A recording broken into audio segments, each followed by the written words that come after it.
Bep, bep, bep, bep, bep. Bep, bep, bep, bep, bep, bep. Bwah! What is happening, you guys? And welcome to another episode of the Fins Tailgate. I am your host, El Capitan, and tonight on the tailgate party that never seems to stop, the news is official. We can hit the breaking news moniker, even though it's a little late, but hey, whatever. This is a TFTG news. That's right. Fangio signed all along. Like I explained to people an eon ago before Tom Pelissero broke the news that I broke a couple days before. Fangio and the Dolphins have come to terms. Ink is not yet to paper because Fangio is still on the Eagles staff. But wait, Captain, he wasn't a staff member, but then he signed a 2-week contract? Why? Oh, because he became and is and was a consultant, becoming a staff member, holding on while the Eagles were in contention, hoping to put Super Bowl consultant. Well, he did, but Super Bowl winning consultant and getting a ring and, being a guy from Pennsylvania and the Philadelphia area and his family, they're probably Philly fans and yada, yada, yada. And in the final hour, after the Eagles, it was rumored that the Eagles were going to keep their DC, he ends up scurrying over and taking a 5-year deal with the Cardinals as their new head coach. So Fangio in the last 24 hours was going to be the new DC of the Eagles now that they needed it, but no, he made good on his word back when Capitan said so, like 2 weeks before the Super Bowl, that he and the Eagles didn't come to terms, and the Dolphins and him did, and he didn't go back on his word and kept his word true, and God, willing, good. Because now it's a good situation. Because I feel like Mike McDaniel, pretty decent guy, definitely a good game planner, and I'm sorry for those of you who don't want to hear this, but Tua has limitations as a quarterback. He can get the job done in the confines of what makes him a good quarterback. And McDaniel recognized that, implemented some better play action, some better blocking schemes, some better route concepts where Tua can hit those spots in the zone, in passing concepts downfield, running, patterns that were timing routes, all kinds of good stuff further down the field, getting a lot out of Tua that, not that I don't think people didn't think he could do, but just, it was very masterful the way McDaniel designed to accentuate his quarterback, which tells me that he can do that with other types of quarterbacks. Meaning, if someone had a completely different skill set, right now, I have enough faith in a guy like McDaniel and the coaching staff with Wes Welker as the wide receivers coach, Darren Bevel around this, Frank Smith. All right, he does what he does good, and I applaud Frank Smith for really being the guy who dealt a lot with the O-line and not so much with the play calling, but that's something that should be changing this year. But anyhow, you know, I like McDaniel. I think he's earned himself even a year after Tua's gone to see if he can pick a quarterback or get another quarterback and shift his play calling or whatever. I think the guy has earned even that minimal amount. So what do you do when you think you have an answer on one side of the ball? You try to find an answer on the other side of the ball. Boyer, although can run that zero blitz type of defense, but his range as a defensive play caller and designer is limited. He's really a safeties, DBs, corners type of guy. He likes all the pressure on the defense put there. Ideology change. We wanted to be a more focused front on our front 4, 5, whatever, being those guys where the havoc is done. McDaniel has made no bones about it. It's his team now, and he likes the big uglies on the defensive line. Said so himself, said it was his favorite guys on the field. So that being the facts, he wants a defensive coach that can do something. And Fangio's been coaching in the NFL for almost as long as I've been alive. He's been coaching in the NFL since '86. So actually, I got his quick cheat sheet resume right here of Fangio's tenure in the NFL through a defensive 86 to 94. He was a New Orleans Saints linebacking coach. So, I mean, that was almost 10 years. He did that for 8 years. Then 95 to 98, he was the defensive coordinator for the Carolina Panthers. From 99 to 2001, the Indianapolis Colts defensive coordinator. From 2002 to 2005, he was the Texans DC. From 2006 to 2009, he was the Baltimore Ravens defensive assistant and linebackers coach. In 2000, he took a year off in 2010 from the NFL. And in 2011 to 2014, he was the San Francisco 49ers defensive coordinator. And that's when that San Francisco defense really showed up in the early 2010s, where Fangio came in there.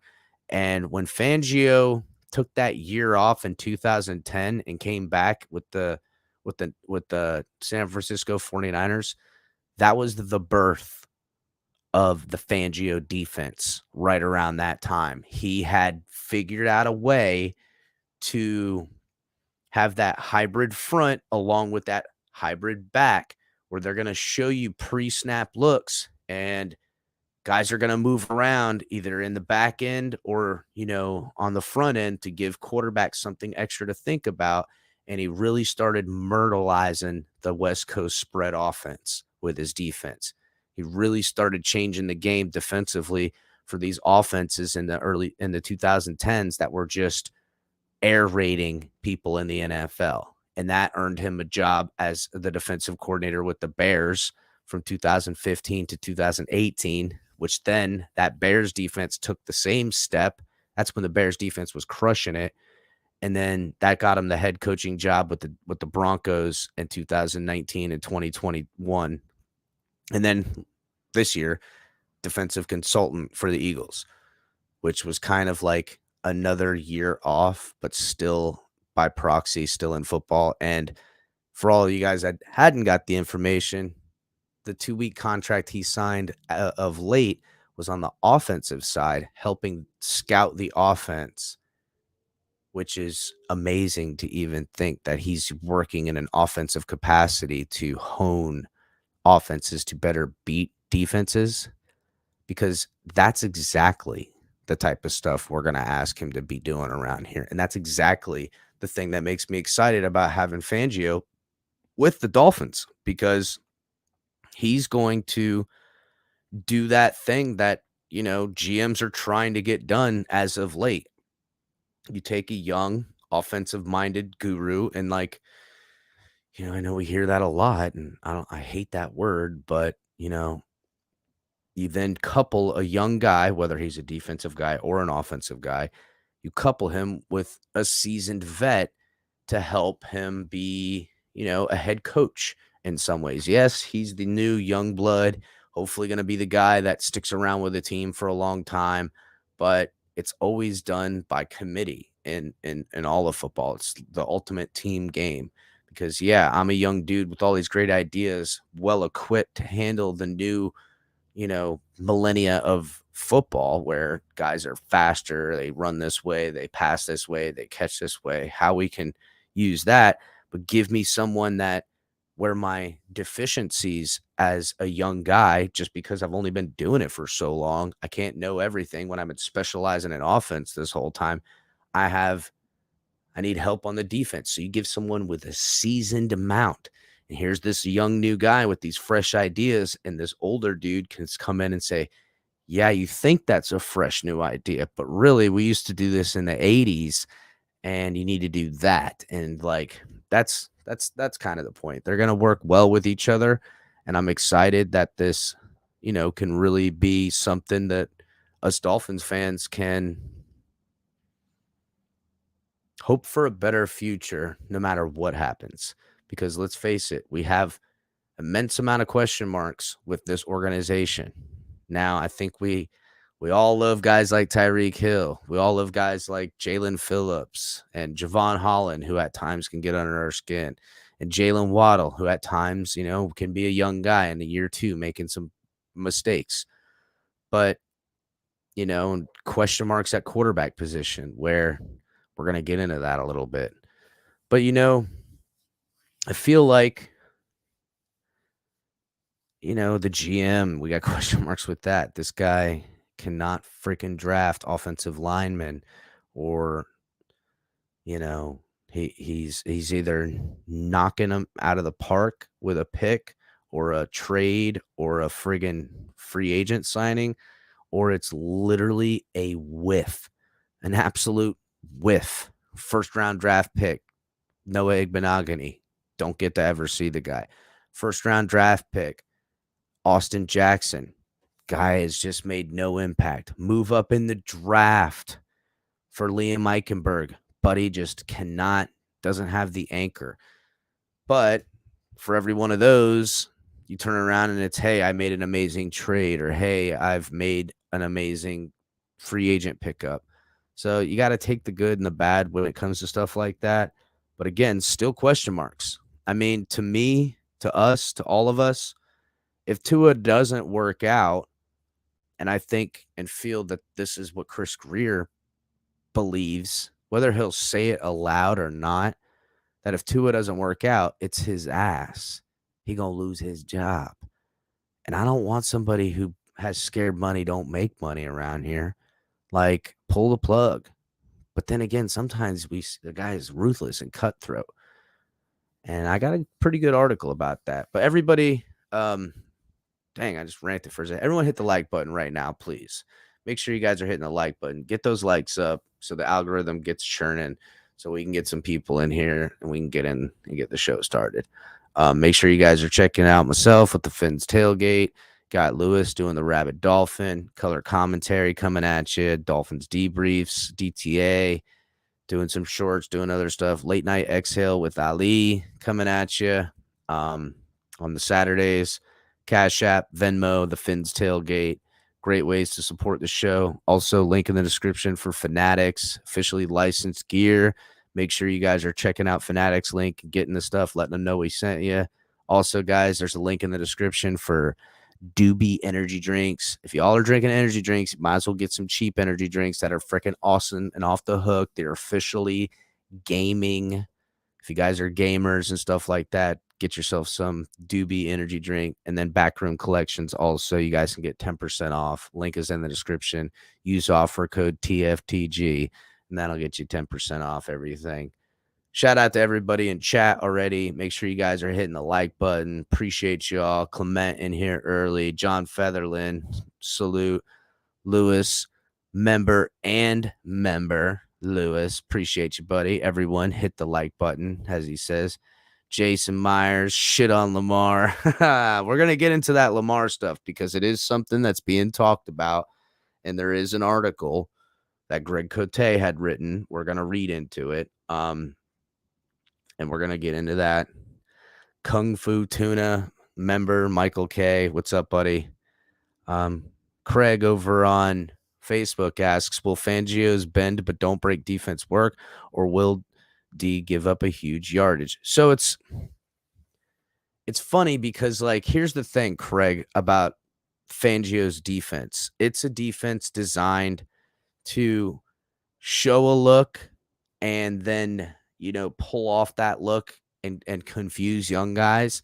And then when you get to a little bit more savvy guys, you have that option.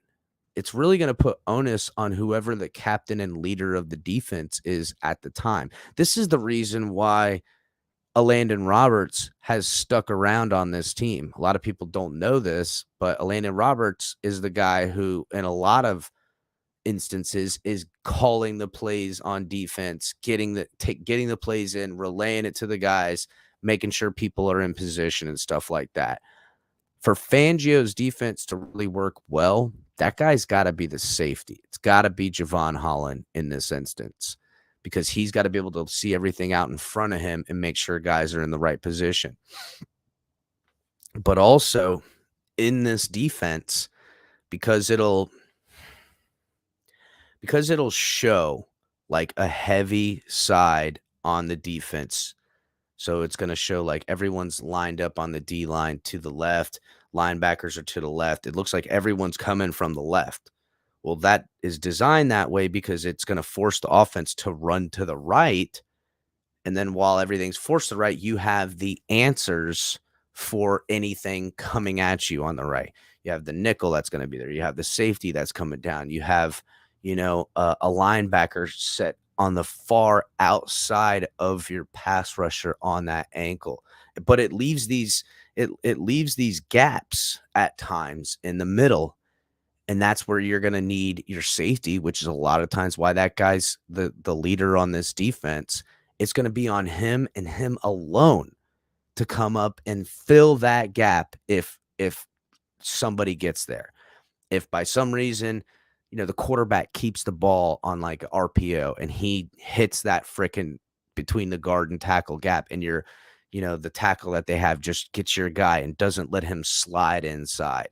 And the running back is coming backside on him, or a wide receiver is coming in motion late in the play or after the ball is snapped. So the linebacker has to stay inside his lane, but the quarterback or the fullback traps inside, anyhow, it doesn't matter. That inside gap comes in. So the safety has to come downfield or, however far he is, and set that set that hole and fill it in.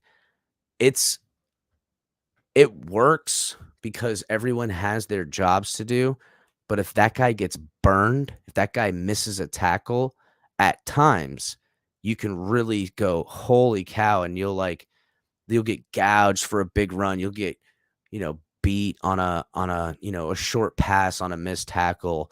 So guys are going to have to be really sound in their jobs and do their jobs at an effective rate. They're going to lose at times. And a lot of times you're going to see one of your two safeties or your nickel corner being the guy that gets roasted on this, that absolutely gets myrtleized. He misses a tackle, and next thing you know, everyone's running downfield trying to catch up to whoever's got the football. And in some instances, you're never catching that guy. So that's why in certain instances when like Debo was playing, he would hit the hole and it would be just a talent mismatch. So if you didn't get that tackle, he's too big and too fast to catch. You know what I'm saying? So there is gives and takes, but a lot of time, especially when you're going against younger quarterbacks and stuff like that, you'll trick them. They'll throw interceptions. They'll get sacked. They'll get blown the fuck up at times. So you take the good and the bad. That's it. It's like everything. What's up, Ice Man? What's going on? Oh shit, chilling vibes. Cool, buddy. JM, what's happening? Santos, salute, buddy. California, hello. That shit didn't work in the Cali games. I don't know what you're talking about. Tua is at best an elite game manager. I know his fan base doesn't want to hear that, but it's true. Yeah, Anthony, there's, again, even elite game managers, like, to be an elite game manager, you got to be available. Like, operating in and out in a game at an elite level as a game manager, yes, Tua can rock it, but he's not gonna run away from people. He's not a threat with the football in his hands crossing the line of scrimmage. That's just a fact. He's not a threat in the passing game where, you can be blanketed all over the guy and there's only a small space to tuck a football 20 yards downfield. He's not drilling any footballs. He's also, if a guy's 50 yards deep downfield, chances are he ain't got the arm to throw out there to get as far as the guy's going to be. As a DB, you can take the underneath coverage, even if you're beat, and get lucky that the ball is, the wide receiver is going to have to come back to it. He's not throwing over too many people's heads. And although he has gotten better at that, and I got to applaud him for working on it, he really did. And taking advantage in his timing and seeing where somebody's, if they're even, they're leaving type of situation, understanding his weapons and his talent. Hey, that's Jalen Waddle out there on one-on-one where the safety's too far away to come over in time. Hey, that's Tyreek Hill out there with double coverage and he's got both of them beat, or the fucking safety's sitting flat-footed, letting Tyreek come at him full speed. I'm taking this shot. And he took those shots and those plays were dialed up by Mike McDaniel, and Tua, to his credit, hit some of them, and God bless the man. But really, it's not an arm talent thing. So what does he have to do? He has to play perfect, and he's pretty good at that. But that means when he has to play perfect, he's got to be in perfect health. He's got to be in perfect conditioning. He's got to be feeling it. If he's having an off night, it's fucking done. If he's having an off night as far as dicing the ball up and facilitating it in a perfect manner, you're done for, bro. He doesn't have the intangibles outside of that perfection quarterback, in the scheme. He doesn't have other intangibles to lean on. He's not going to go, fuck this, I'm having a shitty night, but I'm going to run all over these fools instead. Fuck this, I'm having a shitty night. Just go run a 9 route, and I'm just going to air this motherfucker out. He can't do that. So you have limitations. Is that enough to win? Yeah, it's enough to win football games. Is it enough to win in the playoffs? I don't know. Because, again, the bigger question is staying healthy. So that's the real freaking quagmire we find ourselves in, is that we have a guy that we still have questions about as far as what we have all these answers with. We have all these answers on our team. We still have questions at O-line depth, and we still have questions at running back. We don't have any of them right now. We still have questions at, who's going to be our DBs and stuff. But I feel like the coaching staff can figure it out with guys. The problem is with a quarterback, if you're just figuring it out with them, you're in trouble, bro. You're in trouble if you're just figuring it out with a guy. But I guess, we know this to be a fact. These elite quarterbacks don't grow on trees, which is why when one that has elite traits becomes available for you to get, you need to upgrade. That's it. Aaron Rodgers, upgrade. Lamar Jackson, upgrade. These are names that are tossed around. Lamar Jackson, most importantly, at least to me. We'll get more into that. But Hannah, what's up, buddy? Hello, Miss Fins. Oh, yes. I'll take some flowers.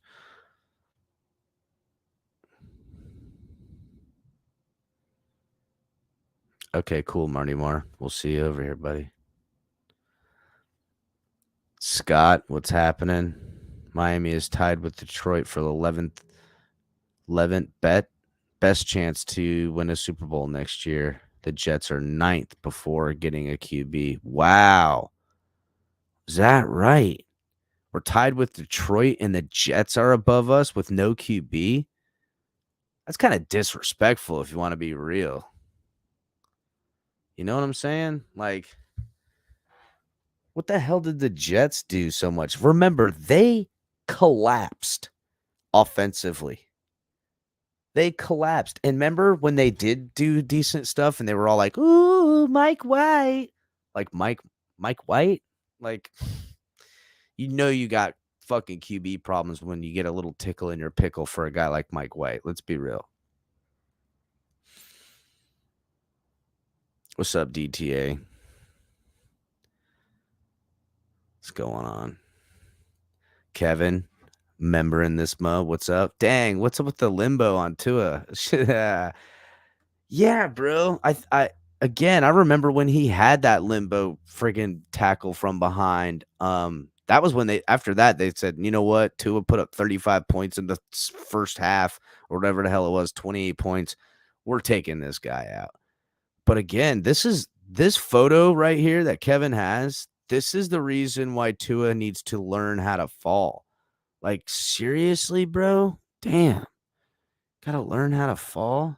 Like, most guys gotta learn how to throw hard or some shit. This guy's gotta learn how to fall. Crazy Dolphin, what's up? Mr. Pope, Danny Marino. It shouldn't take 4 years to find out if the quarterback is worth a damn or not. Fuck the tongue of flow is damn.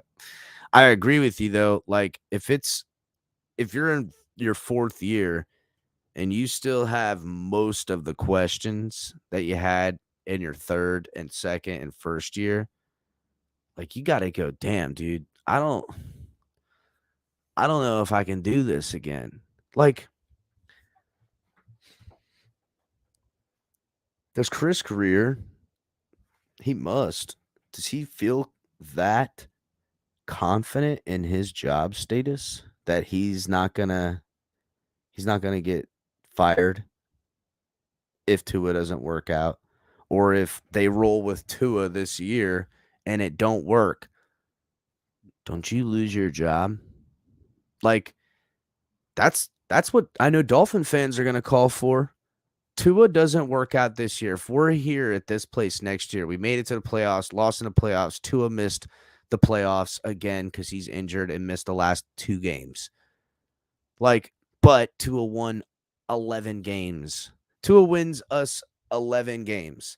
Dolphins end up winning 12, don't win the AFC East, still get in at the number 1 wild card seeding, but Tua was out week 14, and we didn't see him again all year. We did win 12 games. He won 11 of them, secured our playoff berth back then, but lost, 2 games, then got hurt, and up to week 12, the Dolphins were all but fucking undefeated But then Tua gets hurt. And then the Dolphins lose one of those last two games. Skylar Thompson wins one of them. We got 12 wins, and we're in the playoffs, but we lose, and Tua's injured. It's just enough, a little bit better for them to go, well, if he was just one more week healthier, a little bit more, we could go. Nah. And that's what a large portion of this fan base is going to say. They're going to go, well, technically it did get better. He was healthier longer. He won more games, and the Dolphins won more games. Yeah, if they would have, it would have been nice to have him in the playoffs, but if they'd have won that playoff game, maybe he would have been back next. Like, dude, is that what we're going to do? Yeah, that's what they're going to do. Go, well, the fifth-year option's on the table now. Because to me, if Dolphin fans united and go, no, we got to move off this dude, Chris Greer's head's going where Tua's is. And they're bye-bye.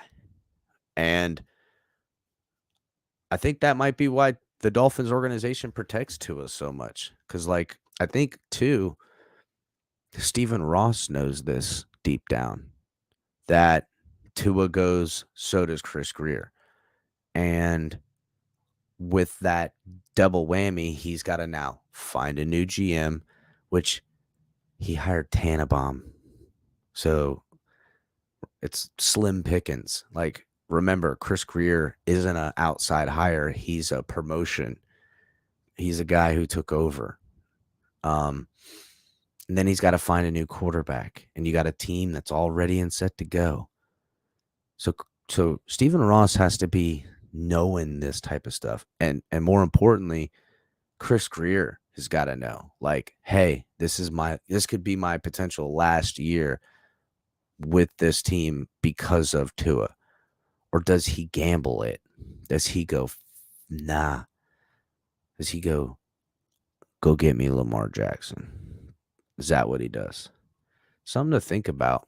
What's up, Aqua? Hit the like button, everybody.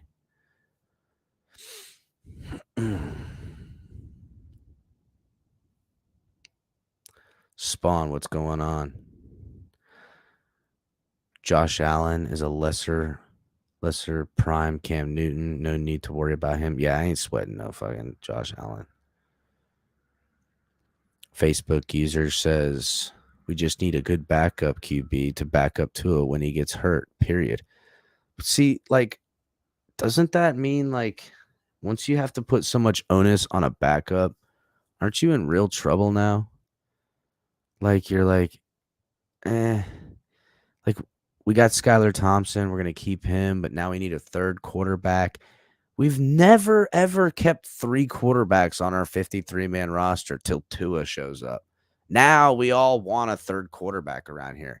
Never did we ever even consider a third quarterback. It was the starter and the backup. And if the starter got hurt, you went and signed someone off the street as the backup for the rest of the year, which was probably screwed if they were hurt for any long period of time. You got a practice squad guy. You got a Reed Sinnett back there. You got a friggin', I don't know, douchebag McGee back there. That's your third string dude that sits on the practice squad. He doesn't take up the roster, but now it's important to have a good backup quarterback. We're going to allocate another $10 million to the backup quarterback position? How about only $7 million? Like $7 million? Like, I want to re-sign Nick Needham. Like, Nick Needham deserves $7 of those $1 million to keep him around here for the next 2 or 3 years. And honestly, Nick Needham, to me, is an integral part to what Fangio is going to want to do on defense, because Needham can play all three safety positions, from strong to free to freaking the nickel safety. And at times, through the dime packages, you could put him in as that pseudo linebacker role, where you got 5 DBs back there, but one of them's playing linebacker. And Nick Needham is totally that guy.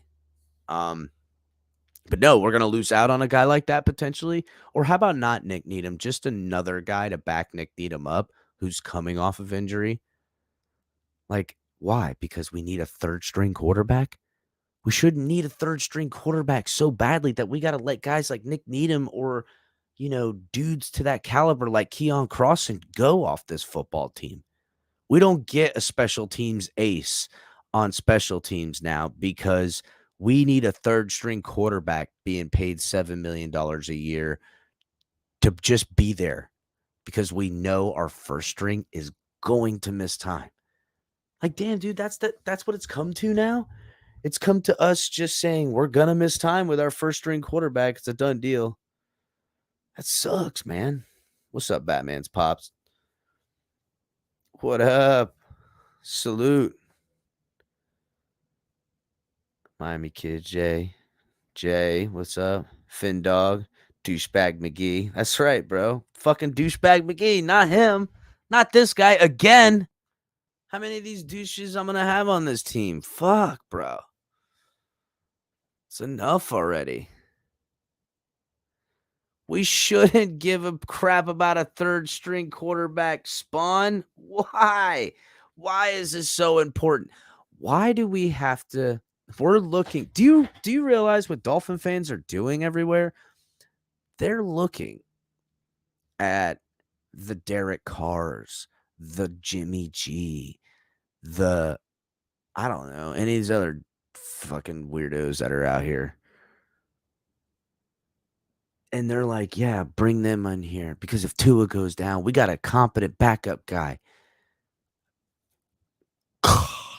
Like, are you serious right now, bro? No more. If, first of all, a guy like Jimmy G or,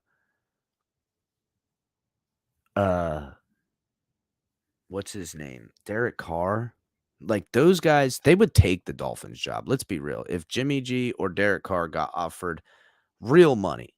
Now, you could maybe Jimmy G would say, yeah, I'll take a 1 year, $15 million deal with $10 million guaranteed to come be your backup. But that's because he's holding out hope for when Tua does go down that he going to take that job and he ain't never giving it back. Same thing with Derek Carr. Both those guys, you're going to have to offer them, $15, $20 million contracts to come be here. And the only reason they would take it is because they would have that backroom conversation with the coach, with the GM, and they would say, listen, Tua is the starter, but he is on thin ice. He's on so thin of ice that he goes down and you go in and you do what you need to do. He ain't coming back unless you go down. And that signals to me that what are you doing? What are you doing? Now, between the backup, a Jimmy G type, you got 10 million, or any of these backups, 7 to 10 million guaranteed. You got Tua, 10 million. You got Skylar Thompson. All of a sudden, you're spending 20 to 25 million dollars in 1 year. Not bonuses, not any of that other, because you could spend up to like 45 million if these guys start hitting all their bonuses, but guaranteed 25 million for your quarterback room. Teams that spend $25 million on a quarterback room, that's like the cheap year on your franchise quarterback. That's the restructure year on your franchise guy. I can spend less than that on Lamar Jackson's first year with the Dolphins. You see what I'm saying? Or that's half the money I could give to him and pay him $50 million a year like he freaking wants every year and not backload any of it. Just pay 50 up front. I'm already halfway fucking there.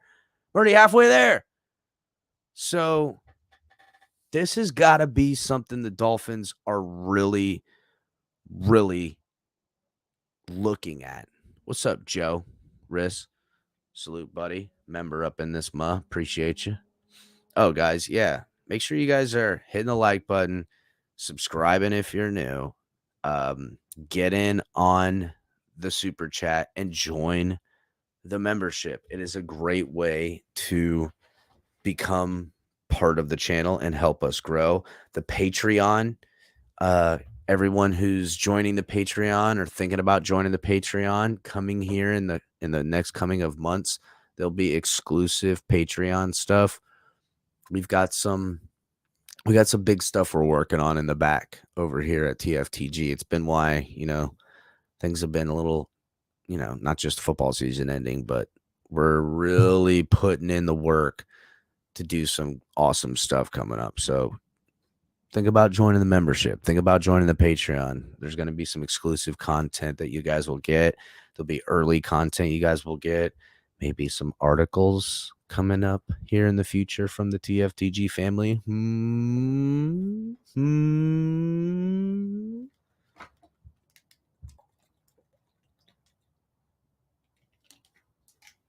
Oh man, I'm dying of thirst. So, let's get into some of these articles real quick. I got first one about the official Fangio hiring. A little bit of something. They give a little bit of rundown, a little bit of backlog, yada, yada, yada. It's a quick little article, and then we'll get into the juicy stuff. David Wilson writes for the Miami Herald, Dolphins finally make Vic Fangio hire official. What to expect from Miami's new defense. The long wait is over. Vic Fangio is officially the Miami Dolphins defensive coordinator. Fangio signed his contract with the Dolphins on Wednesday, less than 3 days after he wrapped up his season as a consultant with the Philadelphia Eagles. Miami agreed to terms to hire Fangio last month, like El Capitan said, which it says that right here in this article. You have to go and find it yourself. But held off on an official announcement of the hire until Wednesday, as Fangio was under a 2-week contract with the Philadelphia Eagles for the Super Bowl 57. He served essentially as an unofficial consultant for the Philadelphia Eagles throughout the season, which ended up losing to the Kansas City Chiefs 35-38 on Sunday. Fangio's contract is a 3-year deal with an option year for the 4th year and makes him the highest paid coordinator in the NFL. The 65-year-old was also the Denver Broncos coach from 2019 to 2021 and had previous stints as coordinator for Bears, Niners, Texans, Colts, Panthers, Sanford Cardinal. He has regularly been working as either a defensive coordinator or a coach, with the exception of 3 years as a defensive assistant, a coach in the Baltimore Ravens, and then his last year as a consultant. And won the AP NFL Assistant Coach of the Year award in 2018 when the Bears defense led the league in scoring defense and takeaways. Thank you.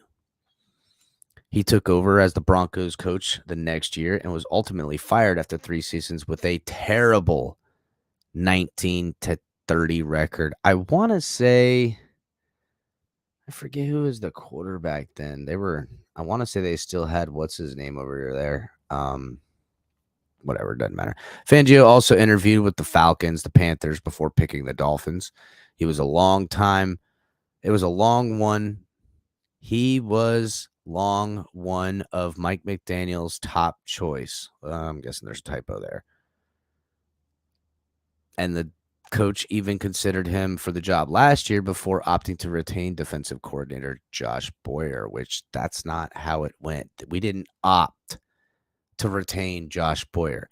Fangio thought he could get more money from the Dolphins, wanted to take the year off, did, and it paid off big time because Josh Boyer got retained. He couldn't run the defense the way they wanted, and now we find ourselves paying this guy the bag. In Miami Gardens, Fangio will work with a still young, promising group, which regressed at 2022 NFL season. Dolphins ranked 24th in the league in scoring defense and 30th in takeaways. In Fangio's 22 seasons as a defensive coordinator or coach, his defenses have ranked in the top 10 in defense 10 times and in the top half of 13 of those times. The Dolphins' talented defensive core includes Christian Wilkins and Zach Sealer, Pro Bowl cornerback Xavier Howard, Javon Holland, linebackers Jalen Phillips, Jerome Baker, Bradley Chubb, whom Fangio coached in Denver. Miami should also get defensive end Emmanuel Ogbah back, along with cornerback Nick Needham, safety Brandon Jones, all after sustaining season-ending injuries, as well as a decision to make on cornerback Byron Jones, who didn't play a single snap in 2020 due to injury. I don't know why I said 2020. It was 2022. With Fangio now in the fold, Miami will likely make philosophical changes to its defense. When Boyer and former head coach Brian Flores were running the defense, the Dolphins had one of the most aggressive defenses in the NFL, relying on a super high blitz rate. Only the Tampa Bay Buccaneers and the Arizona Cardinals had blitzed more frequently since 2019. A steady man-to-man coverage as well. Fangio's defense, however, typically plays zone defense and ranked near the bottom at the league at the blitz rate. So there will be the blitz rate difference. Everybody knows that. They really put a lot of, you need your front four to remain gap sound. And at times when you put them in, third and long situations, you dial up your blitzes and you say, hey, man, pin your ear back and get that quarterback. I don't need you to go to the gap. I need you to get the quarterback. So I'll be interested to see how it works out. Here we go. All right. Let's get into the juicy stuff. The juicy stuff. So, again, been saying this. There's been a little bit of chitter chatter, pitter patter about Lamar Jackson. There was an NFL executive who said that he could see the Dolphins getting Lamar. Lamar Jackson has been linked, and you guys have heard from me and my source in particular. Lamar and his family would really love for him to play for the Dolphins. They thought that the Dolphins were going to be able to make something happen last year. And for anyone who didn't know, the Dolphins were talking to the Ravens, who were not wanting to listen. They were wanting to play hardball. They were like, yeah, you can give us 5 first-round draft picks for them and this. And they were like, come on, man, just be real. The Ravens had no interest in trading Lamar because they wanted to squeeze one more year out and thought that they could smooth things over with the Lamar camp. And Lamar essentially shut down to the Ravens, said, y'all have done me dirty now for 2 years. You won't take me serious as the businessman and the representative that I want. And you're not even willing to hear me out on my terms for a contract I think is fair, being a literal $125 million off of the target. They had spit in his face on 2 separate occasions when talking about money.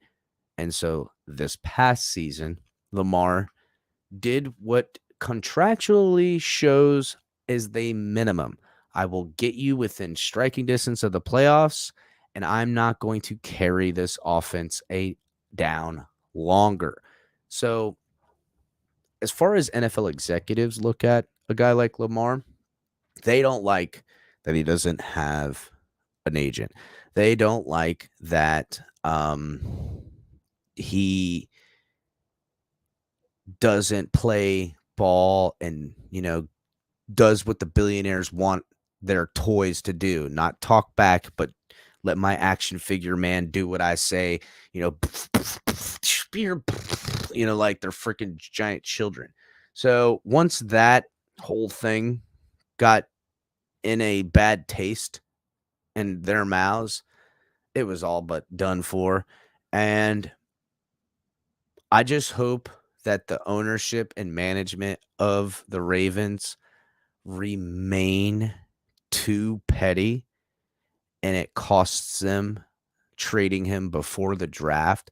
Because if that happens, then the Lamar to Miami becomes a super serious thing, a real conversation. And that's a fact. But before the draft, it could be very tricky getting him here because they're gonna want. I don't know if the Ravens are interested in a teardown season. Maybe they are. I guess if the Dolphins got to pay to get him, and they're not giving a first-round draft pick this year because they don't possess one, they're going to have to pay an exuberant amount of money because the way it works in the point system is a year later, yeah, it's still a first-rounder, but it loses value, and, and they certainly got to remember that, hey, yeah, you're giving me first-round draft picks, but that's after Lamar becomes on your team. Where are those first-round draft picks going to be? They're going to be in the high 20s. Minimally. Fuck, they might even be 30, 31, 32 if we win the Super Bowl. Like, what's that good? How did I win in this trade if you're giving me 3 first-round picks in the upcoming 3 years, not one this year, not one without Lamar, not one where it's on the board I know is at, and I'm going to assume with the team and the talent and the quarterback I'm giving you that you guys are going to be in the playoffs. So all 3 of those years, I'm getting first-round draft picks. I'm getting kind of screwed out of this if you want to be real, Miami Dolphins. That's the conversation that they'll have. So the Dolphins will be fighting an uphill battle in a metaphorical trade for Lamar, but not if the Ravens remain petty like they have up to this point. They could box themselves into a corner, and Lamar can help facilitate this. See, because technically, up until a certain point, the Ravens can only have so much claim over Lamar. He is a free agent coming up. So they're going to have to facilitate some form of trade. But also on the other end of the bargaining table, because of what Lamar has done, because of injuries, that devalues himself in the trade market purposefully, I might add. This was not done by accident. Okay? Lamar, I would never say he quit on his team because I don't think that's what happened. I would say he quit on the organization, giving them the snaps he has in his body to take the abuse he knows he's going to take any longer. It's just a fact. You only have so many ticks of your heart. You only have so many hits you can take in football. So I could see the Ravens either holding out hope too long that they can figure out the franchise tag with Lamar. I could see the Ravens playing petty with Lamar too long, and then teams that were willing to trade say, you know what, we've done our due diligence on the draft. We want to try to go through the draft and make our picks this year. And I could see Lamar making it such a hassle with working it out with the team just long enough to make all those other things happen, in which case the only option that the Ravens can do is either A, do the brutal, ugly, out in the open, this guy and us hate each other, he's going to take a year off from football, and, we'll see what can get worked out next year, which has happened in the NFL. We know this. Or they can do the unofficial tag on him, which allows him to then talk to other teams, him work out what teams are interested in him, and they offer him a contract. He says, I agree to this contract. The Ravens get a chance to match or beat the offer in which he's given by another team. And if they don't beat that offer, or Lamar doesn't accept whatever offer they match or what have you, then he would sign with the other team, and then that other team would have to give over 2 first-round draft picks to the organization, or, whatever they can work out from that point. That's kind of something I could see really happening because, again, Lamar's playing for Lamar. As far as getting this contract goes, I think once somebody pays him the money he wants, it's no holds bar on him and what he'll do. But what's up, King Mill? Salute, buddy. It's a strange situation. We have to see where it goes in the coming of weeks. But I'm gonna read this Greg Côté article through the Miami Herald. Quarterback Lamar Jackson to the Dolphins is a franchise-changing possibility Miami should pursue. So it is time to address not the elephant in the room, but the gazelle. The rumors and speculation linking the Miami Dolphins and Lamar Jackson, the fleet and perhaps available quarterback, they are persistent giving them out. They percolate in the background, but close enough to see and hear. I know, shake your head, roll your eyes. Here we go again, right? I get it. I've spent the past 3 years advocating that Tagovailoa is not good, is good and worth the investment and faith, even as the Dolphins made ill-fated shadow efforts to woo first Deshaun Watson, then Tom Brady behind Tagovailoa's back while he struggled in his first 2 seasons. And that's something that Greg touches on here, that when people are like, oh, God, the Lamar Jackson, don't act like the Dolphins front office hasn't been freaking whispering sweet nothings Tua since he got here. They tried to get Lamar. They were on the phone in the final minutes of the trade deadline the year Deshaun Watson got traded. We lost a draft pick because of talking to get Brady here. We've been trying to get rid of Tua, trying to get someone other than him. If you guys don't think that Chris Grier is asking at the Senior Bowl and at the Super Bowl where everyone's at and they're all just, having a couple of drinks, hardying around. If you think he's not putting the feelers out to other GMs, other coaches, other things like that, other owners about what they would think if they had a guy like Tua on their football team as a potential trade partner, you're lying to yourself.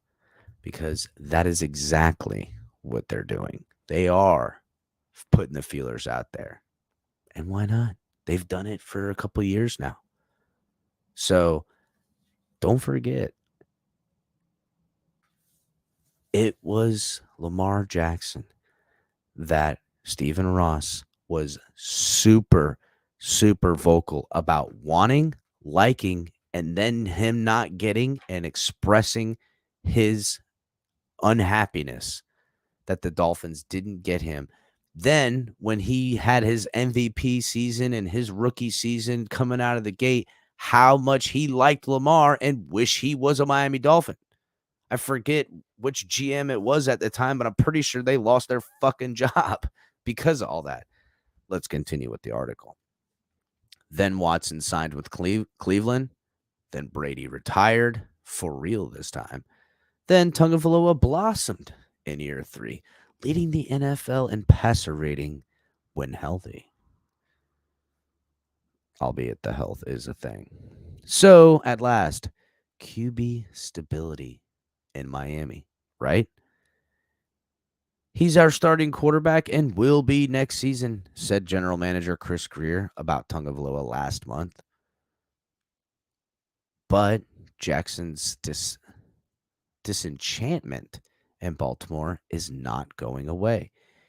His wanting Miami as a possible landing spot isn't either. Again, him agreeing with things that I said to you guys months ago about Lamar wanting to be here. It's not just that the Dolphins have always looked for other quarterbacks. It's not just that our owner and certain people in the back office like Lamar, but Lamar likes Miami. He likes our owner. He loves our GM. He loves Miami, and he wants Miami Dallas. Watson had a similar upside to Jackson, youth, dual threat, but carried a numerous amount of baggage of dozens of lawsuits by women, allegations of sexual impropriety in massage sessions. Nobody's had that. A serial creep at best, if you believe those many accusers. Good riddance when it became the Browns' problem. Brady, too old. As if it weren't obvious, Miami needed a long-term answer at the most important position, not just a temporary fix. A delicious irony here is that the Fins owner, Stephen Ross, infatuation first with Watson and then Brady now complicates anything possible of actually making a deal for Jackson. Here's how. Cleveland panicked and gave Watson a 5-year, $230 million fully guaranteed deal, in part because other teams, led by the Miami Dolphins, also were after him. That then turned to Jackson to reject a Ravens 5-year deal of $250 million with only 133 of it guaranteed because he wanted it all guaranteed.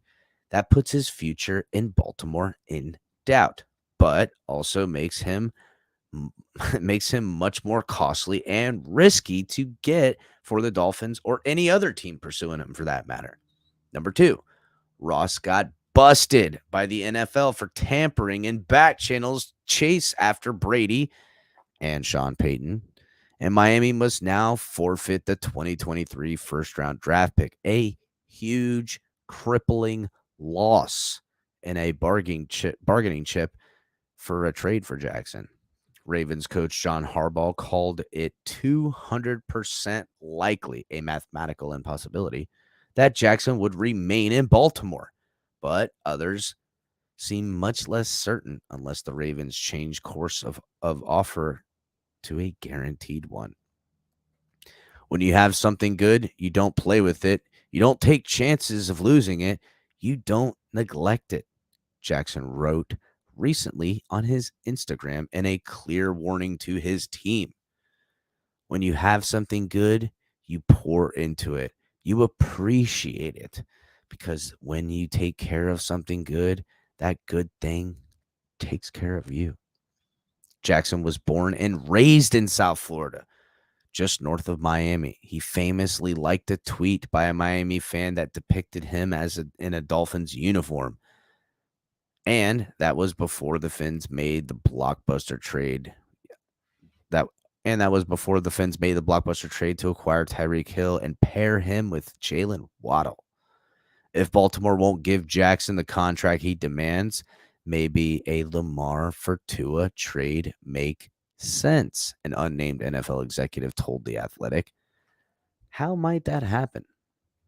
NBC Sports' Mike Florio suggested a likelihood that the Ravens will apply a non-exclusive franchise tag, which Florio did after I said this.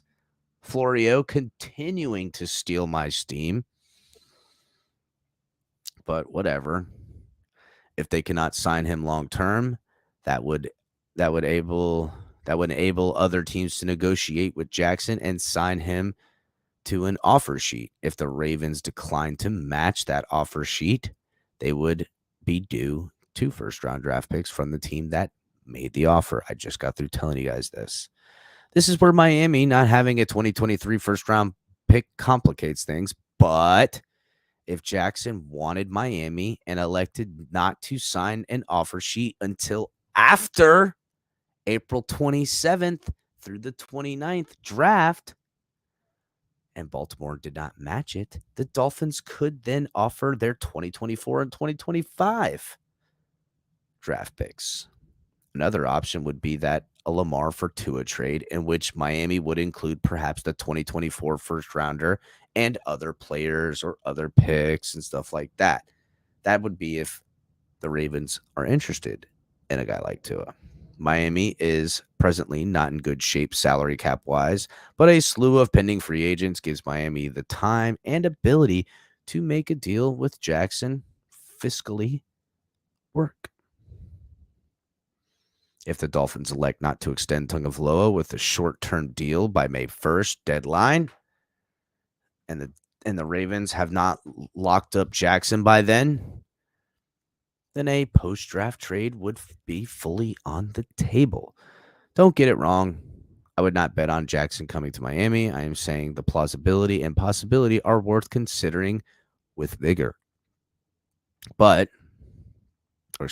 do not say this because I have suddenly lost faith in Tagovailoa or because I am unduly concerned about his concussions issue. I am not. This is Greg Côté saying this. The Dolphins will be fine moving forward with their 2020 top pick. I say this because Jackson is better, top tier, a generational talent without the legal/ethical baggage that Watson or the age/Band-Aid issue of Brady. Yes, Jackson has missed 11 games during the past 2 seasons with ankle and knee injuries, but Tagovailoa's concussion propensity that makes the two of them pretty equal in those terms as far as risk facing with the quarterback position or any other football player for that matter. Jackson, who just turned 26 years old. He was the 2019 league MVP. He might not quite have Tagovailoa's accuracy, but his arm is significantly stronger. And, oh, by the way, he is the most dangerous run-pass option in the NFL, possibly ever. We just saw Jalen Hurts' running ability as a huge reason Philadelphia reached the Super Bowl, and Patrick Mahomes' mobility as a large part of his arsenal that helped Kansas City win the Super Bowl. We see how Josh Allen's RPO threat has lifted Buffalo to Super Bowl contention or contender. Tagovailoa has now shown he can be when healthy, or he can be good when healthy, but does that not bring a dual threat that makes Jackson a whole different level of dangerous? And that is true even when he doesn't have Hill or Waddle to throw through and having wider running lanes. There were plenty of reasons to be uneasy about the Dolphins' past interests in Watson and Brady. There's every reason now for Miami to consider a real run at Lamar Jackson. So yeah, again, guys, and this is what I said even before reading this article, which I didn't read. So I haven't read it before. I just saw the title and whatever. But again, if Lamar is seriously interested in the Dolphins, he could almost facilitate something like that. If he wants to hear what the Dolphins are willing to pay him to be in Miami, then all he's got to do is hold out till April 26th, where the draft is already come and gone. At least the first round is already come and gone. In which case, the Dolphins can officially be on the table. It is something to consider. I'm sure the Dolphins will consider it if that opportunity arises. Right now, I got to imagine their scouting department, along with everyone else's scouting departments, are doing the dirty work. They're looking into it. They're really trying to figure out who they're going to draft, where they might be, where their big board is.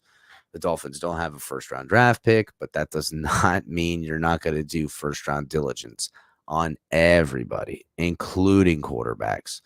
So I'm just being real. One of these guys falls all the way to him in the second round. Maybe the Dolphins pick a quarterback. I don't know. I don't see it happening.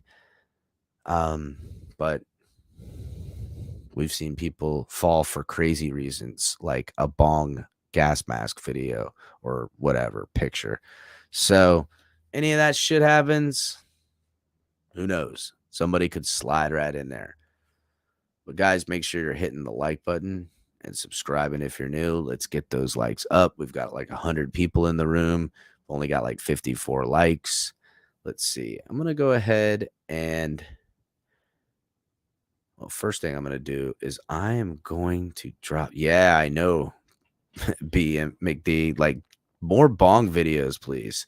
Give me some more bongs out there. And that's worked out very well for the Dolphins. I'm going to drop the link. Anybody wants to come up, we're going to chitter, chatter, pitter, patter for a little bit.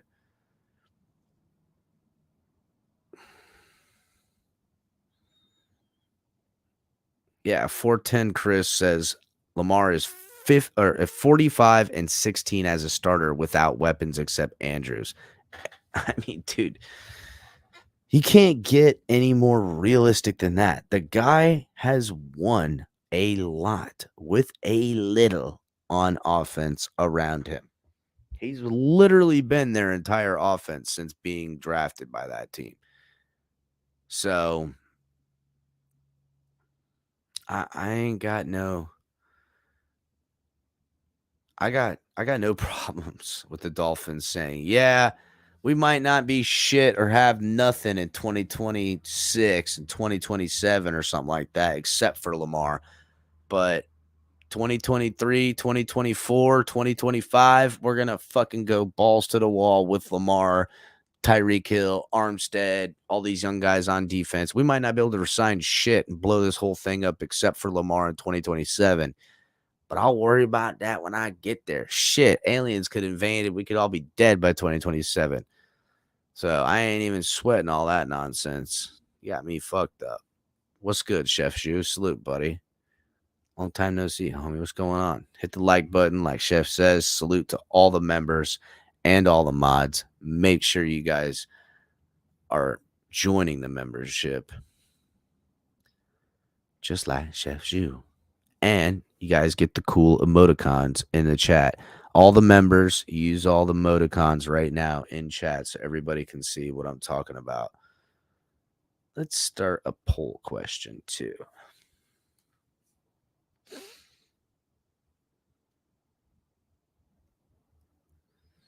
And you know what? Let's make it a little bit more broad. Okay? So free agent QBs, we'll say, or available QBs. Which QB? And I'm going to put Tua's name up here.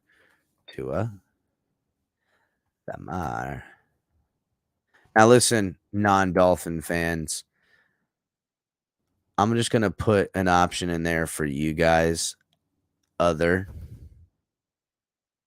And then I'm going to put Rodgers in here.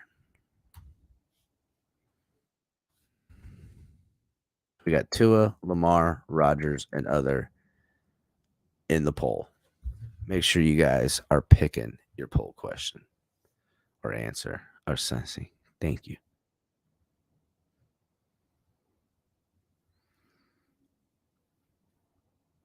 And yeah.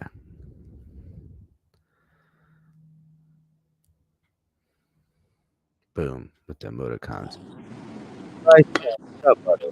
Yo, what's up, man? How's it going? Oh, you know, living the dream, dog. Living the dream. Hell yeah. So what do you make of the Lamar type of stuff? Say, okay, let's take out scenarios. Say this draft comes and goes. So it's Yeah. no one has to worry about what draft picks we do or don't have. And say now if the Ravens are interested in Tua, that would really facilitate things. But let's say the Ravens are not interested in Tua.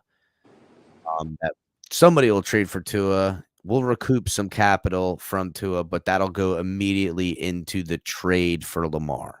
Whether it's a first rounder, whether it's 3/3 round, third round draft picks. Say like someone gives us 3 of them over the next 2 years or some shit. What do you think?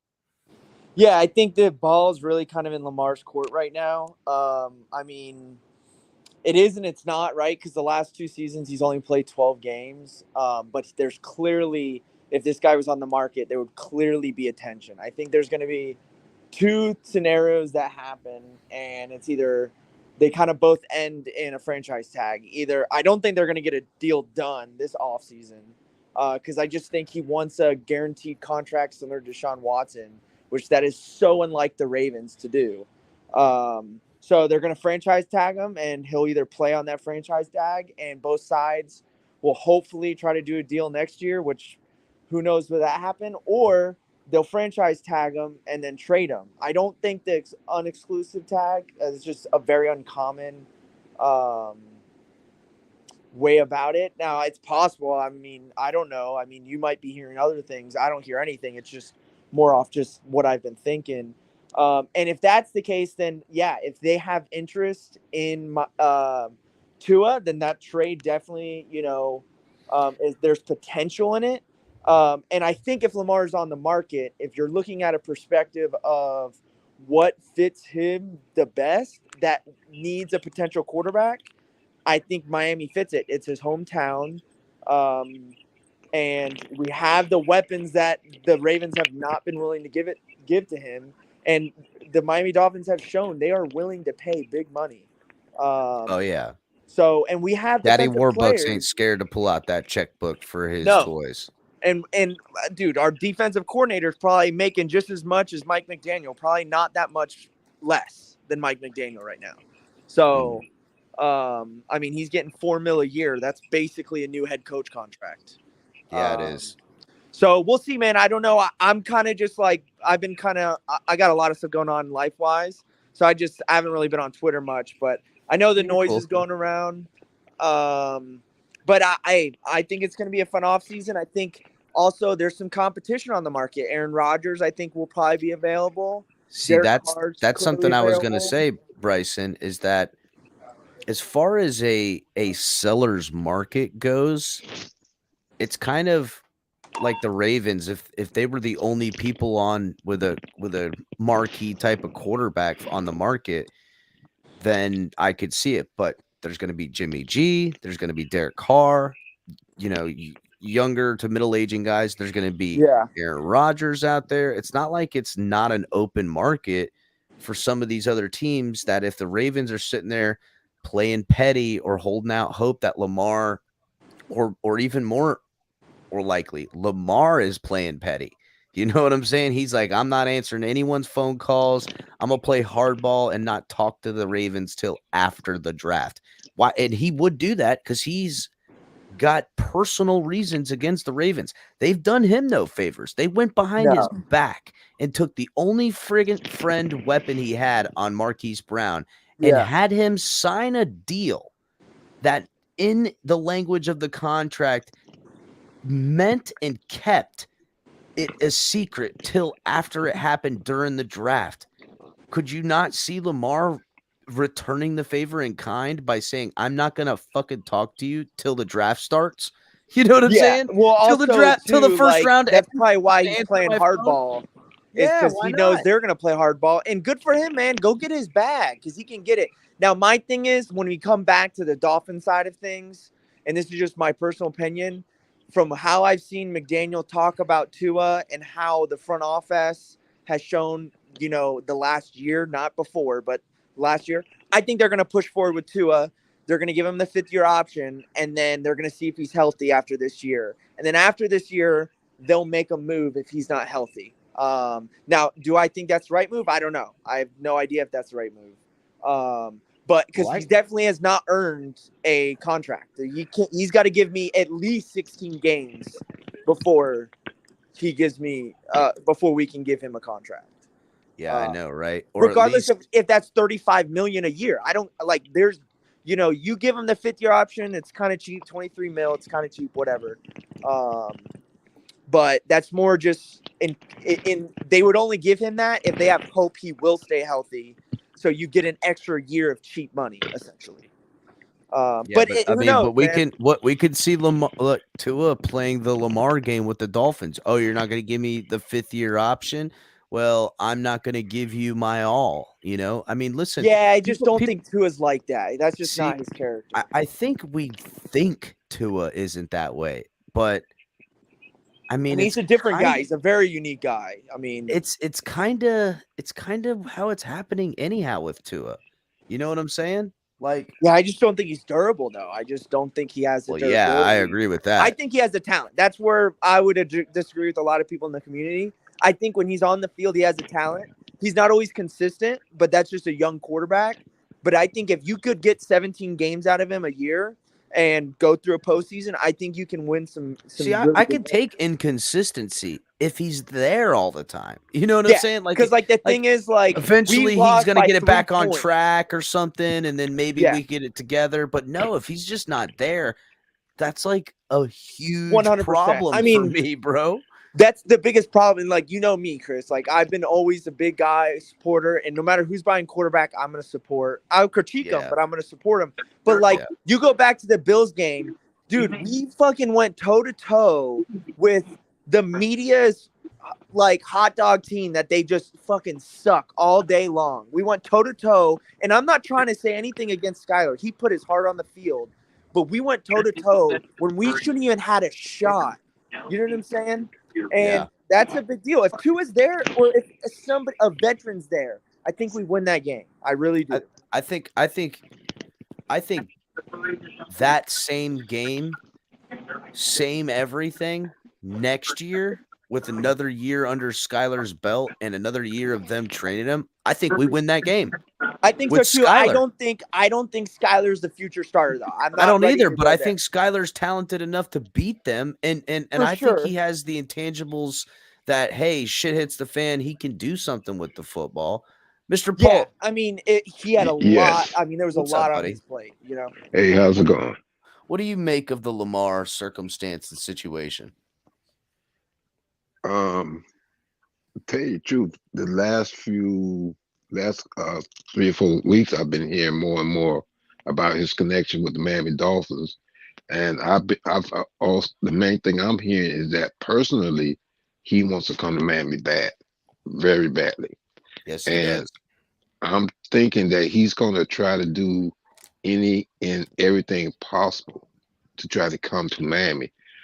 And then the situation with Tua, and I want to be straight with people. I'm not against Tua, and I'm not a Tua near. I'm on the fence I was on the fence with Tua, and the last season I was expecting Tua to, to prove me wrong. And when he's healthy, he's a top quarterback. But because he's had these concussions, and it's not 2, it's 3. I question his health, and then I understand what Bryson was saying about he being a young quarterback and having this inconsistency. But you got to remember something else. Who did Tua replace at Alabama? Who did he replace at Alabama? A quarterback with inconsistencies, and a quarterback that we just seen in the Super Bowl. In the Super Bowl with the questions he had about him. But what was it that made Jalen such a good quarterback for Alabama when he was there? It was his dynamicness running the ball.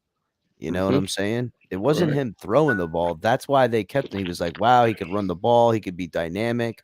And when he moved to Oklahoma, he continued that, and he worked on becoming a better passing quarterback. Exactly. And he grew on that in the NFL. But yeah, he made a huge leap this year for sure. He really did. But when push comes to shove, how many design runs did they have for that guy in the Super Bowl? You know what I'm saying? Like that guy. Man, I don't know. It's crazy. Mr. Miyagi? Is that you, Jay, down there in the corner? Mr. Miyagi, wax on, wax off. Is that you, Jay? I am the master of this dojo. Who is that? Crypto? No, is I can't Irving? Be crypto. It's yeah. It's Irving. I thought it was What's Jay, up, man? maybe. What's up, Irv? What's up, Irv? Fellas? What's up, Mr. Paul? How you doing? Okay, how you doing, brother? I'm doing fine, bro. Just hurt my back a little bit, so I'm laying down. But man, nothing much, bro. Yeah, back, bro. That sucks. Yeah, I know, man. Tell me about it. I could barely walk. I look like Waddle, bro. Every time I'm waddling around the house with this back pain. Dang. You know? Dang. I hate Yeah, back man. pain. It's the worst. Yeah, bro. Yeah. What's so, up? man. What's up, Vinny the Pinch? What's up, OCap? Yeah, I I'm wanted to hanging say in. something about your statement. If we played the exact same game next year with Skylar Thompson, we win. I think if we played the exact same game next year with Skylar Thompson as a rookie and Mike McDaniel in his second year, we win. You know what? I agree with you there too, because I think Mike McDaniel probably doesn't have all this, effort, putting into everything, and it's a second year in the system, and he can then go to a rookie quarterback and take extra time to prepare him and prepare his team for what he's calling for that guy. I agree with that as well. And then for all the people saying, like, we shouldn't move on from Tua, you got to realize that out of the quarterbacks in that voting poll, one of them or maybe two of them are going to go to the Jets and Patriots. Yeah. Well, I don't know about the Patriots. I think the Patriots at least ride it out, but the Jets are going to get one of these few quarterbacks. Yeah. They really are. The owner has and made. I think they're going to make a deep run for Aaron Rodgers. And I really agree with that too. I think the Jets are going to go for broke on Aaron Rodgers, and I don't know about you guys. I'd rather have Lamar. That's what I'm hearing. But I don't know. With the Jets. I think if the Jets lose on, Aaron Rodgers, I think Derek Carr would make a nice consolation prize for them. I mean, I hope to God they get Derek Carr, because Derek Carr to me is a fucking loser, dude. I am not a Derek Carr fan. I think Derek Carr is fugazi as hell, and I would be super upset. Because to me, if the Dolphins pick up a quarterback like Carr or a quarterback like Garoppolo, I think we're all just waiting, Tua included, for him to lose his job and this guy to take it over. We have the Tannehill situation and the Mariota situation, which is kind of weird. Both quarterbacks coming from Hawaii, both having other quarterbacks come in and take their jobs. It would be a weird Groundhog Day kind of thing on there. But give me Jimmy Garoppolo 10 out of 10 times over Derek Carr. I have zero faith in a guy like Derek Carr. Derek Carr, to me, is a guy like Tannehill. They'll give you just enough to keep him around, but they're always going to let you down, bro. They're going to let you down. They're going to get people killed. I agree. They're gonna have those games. They're good quarterbacks, but they're no, they're good, but bro, Jimmy G's gonna be cheaper than Derek Carr too. Jimmy G's gonna be cheaper, and Jimmy G knows the coach. Yeah, but he knows the scheme, the system. Yeah, and nobody gets Jimmy G and thinks the next 5 to 10 years ever. You get Jimmy G, he's a placeholder. You get a young guy. You bring up Skylar Thompson behind him. You draft somebody next year. Yeah. Jimmy G is only a placeholder. A competitive one, you know what I'm saying? He's two as Ryan Fitzpatrick next year. Yes, he is. Hey, but he's also a guy that could take the job from Tua and allow the team to move off from Tua and draft and hold it down for a year while the young guy, comes along. I'm not trying to draft someone though. I agree with you, Bryson. I'm just telling you, I can see that sensibly. I can see that sensibly. Because we need to pour some Indian resources into Skylar Thompson, because this is my opinion. I think he has the potential to be a starting quarterback, but you have to pour some resources, coaching, into him, because he proved he deserved that last year. He came out, like I said, of Kansas State as a dual threat quarterback, running and throwing, and he didn't look too bad when we put him out there on the field, his first season with the Dolphins. So I think we got potentials with him if we groom him. I think I like his upside. I really do. Yeah, and I'm going to push back here, and I'm just going to say, I get it. He's got the tangibles, and keep him on the roster. But I'm looking for with this roster. I'm looking for someone that's got it right now, and we don't Oh need no, it. I There's agree. some nice I developmental agree I from that, think quarterbacks Bryson. that. I agree with that, I Bryson. agree from that, but what I'm saying is still he has. What I'm saying, even though he may not be ready now, he can be a great quarterback for us as far as the future goes. Yeah, I Yeah, don't but know. there's some nice I think what the developmental most quarterbacks in likely this draft scenario is. that could be like a replacement for Skylar Thompson that provide more for Skylar Thompson. But here's the important thing with Skylar Thompson though. He's got the reps this season as a starter. He's been in the playoffs. That's very important for someone, considering that True. he's a young quarterback and Whole team's been in the just playoffs having that except for experience Tua. is just valuable for him. So he's already a step ahead of everyone that you could potentially bring in, whether it's through the draft or through free agency or whatever. And I think because I've been hearing also like Trey Lance rumors, and I don't think that's a good thing because I think Skylar Thompson has more upside than Trey Lance. Oh my Trey Lance God. ain't going. I think the No, Niners I'll got to say stick this. with Trey I think Lance it's more too. likely. Yeah, I think it's more 'cause I know likely they McDaniel likes bring him. in a Jimmy G before they keep. I think they're going to bring in a veteran backup to compete Yeah. with Skyler. And two is not. There's no competition for two. This is just what I think the team's going to do. Now, I think the Lamar's kind of like a long shot and kind of in the back of everyone's head. And that's really just got to get dealt out with Baltimore first. And again, I don't have any insider information. That's just going off of my gut. I think what it is, But Bryson. Jimmy G, you can bring in. Derek Carr's not taking a Yeah. backup spot. No, He he's not. He literally wants to be a had an starter. opportunity to He be wants to traded to start. the He wants to Saints be a starter. and put a middle finger up and said, "I'm not giving you guys any trade value." That's true. To the That's Raiders. true, Bryson. That's a good point. Jimmy G, that's his boy. He's got his Yeah. boy Well, at the head coach. And I think He's got the weapons. He's got everything set up. And like Chris I just think said, he's got with Lamar he's got Jackson as potential to take talented the as he, jump. and I think with Lamar Jackson as talented as he is, not a lot of people want to give him the type of money that he's seeking for because of his injury history and his playing style, bro. Because, bro, he's already showing signs of breaking down for 2 years in a row. Is it smart for an NFL team to invest money in that type of quarterback? And he's gonna have to learn to be more of a drop back pocket passer because he's still growing in that. He's still trying to develop, but he's still not there yet. And he still depends a lot on his athleticism. So When has injury prone ever stopped the Dolphins? I think it's more of a financial decision in terms of other teams' front offices when it comes to investing in Lamar Jackson. Given he is nice, don't get me wrong.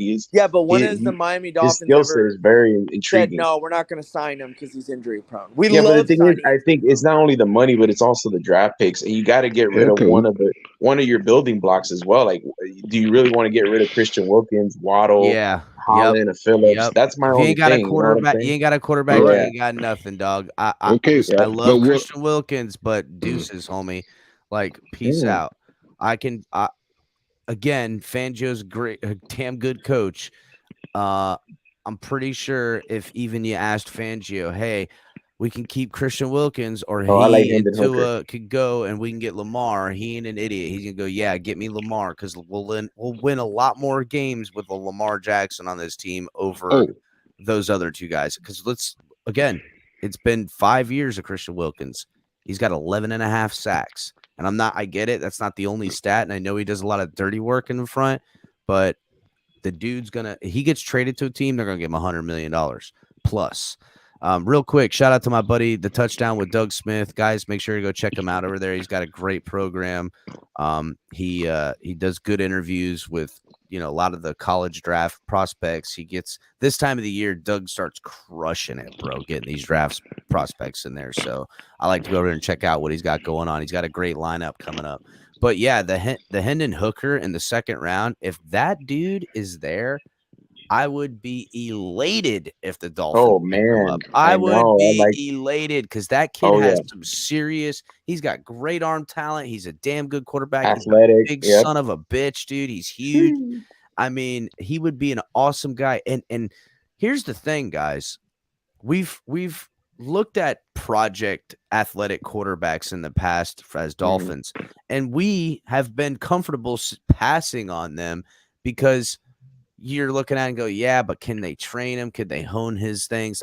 Mike McDaniel, Darren Bevel, this offensive coaching staff, I believe in them to take a guy like Hooker and hone what skills he has and make him into a weapon that is formidable in the NFL, along with all the God-given talent he already possesses. So, yeah, give me a Hendon Hooker in the second round. That shit happens, I will fucking blow a gasket. First of all, I won't believe he'll be there. Somebody's going to get him. But, man, how dope would that be? There's another guy that I've heard He been played mentioned. Oh, go ahead, Mr. Paul. I'm sorry.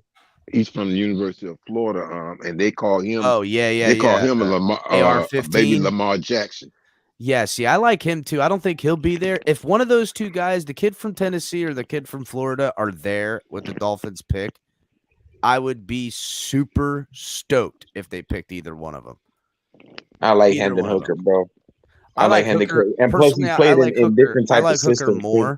I like Hooker more than the guy from Florida. Yeah, but the kid from Florida possesses just freak talent. That guy gets across the line of scrimmage with the football in his hand. He's making people that are talented and fast look like fucking idiots, bro. Yeah. He makes them look stupid.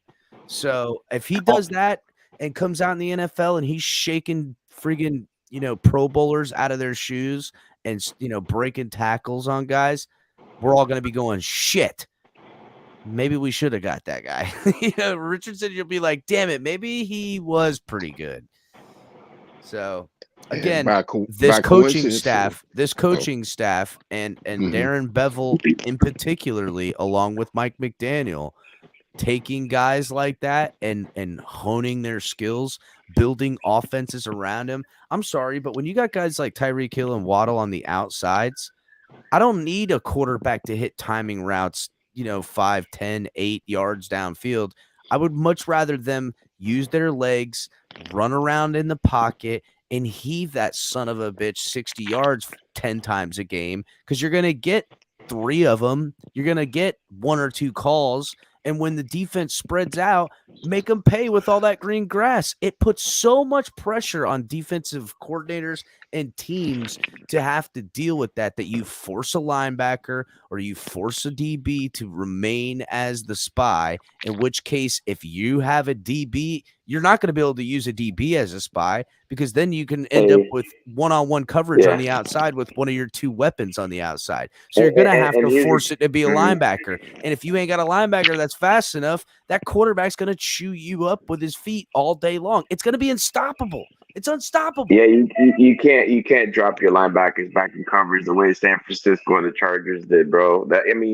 If you have a mobile quarterback like a Lamar Jackson or whatever, they're fucked, bro. You can't. You're giving them nothing but green grass, bro.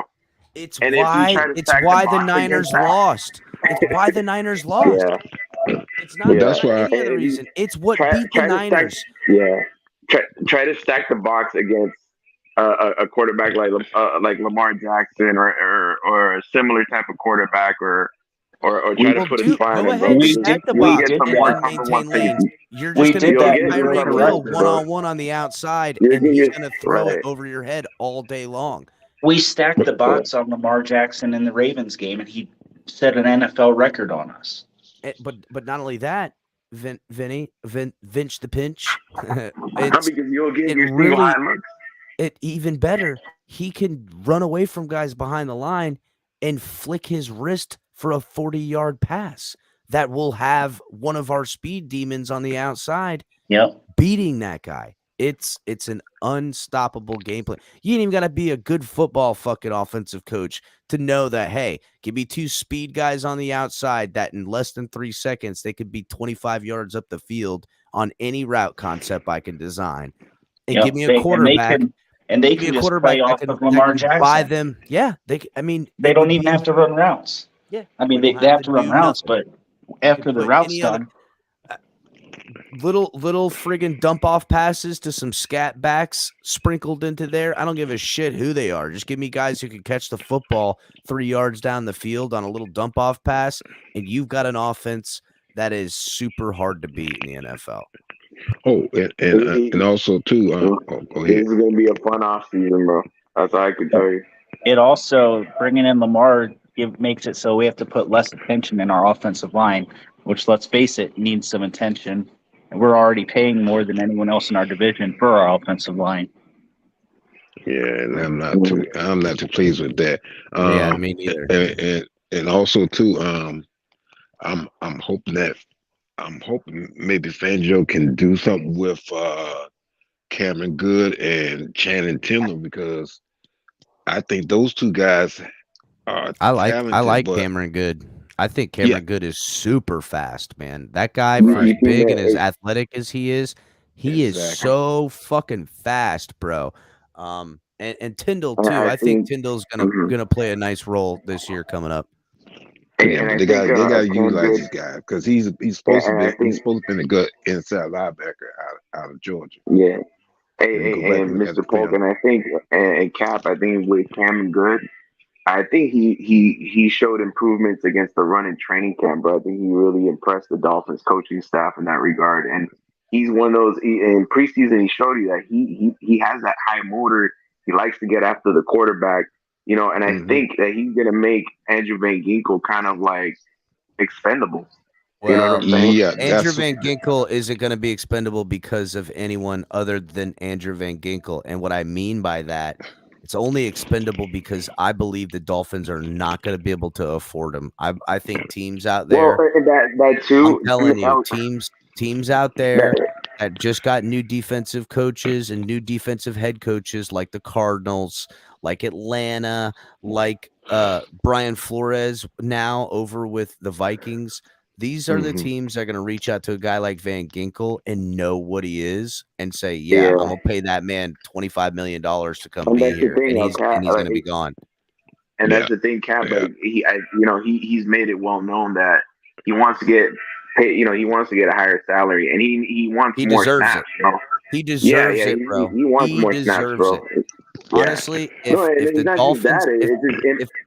If the Dolphins had Vince and Fangio really got into it, they would take Van Ginkel and make him a will linebacker. They would make him an off-ball linebacker, have him work a little bit on his coverage skills. He can play in coverage. He can run with tight ends and running backs all day.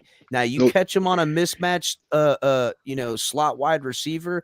Yeah, he's probably going to lose. But I'll tell you one thing. The son of a bitch ain't going to miss the fucking tackle. That's for damn sure. You get a slot wide receiver, he might get that catch, but Andrew Van Ginkel's going to fuck his day up, bro. He gonna worry about coming across the middle over there on his ass. That would be legit as hell if they kept him and made him an off-ball linebacker. Yeah, because he did that in Wisconsin.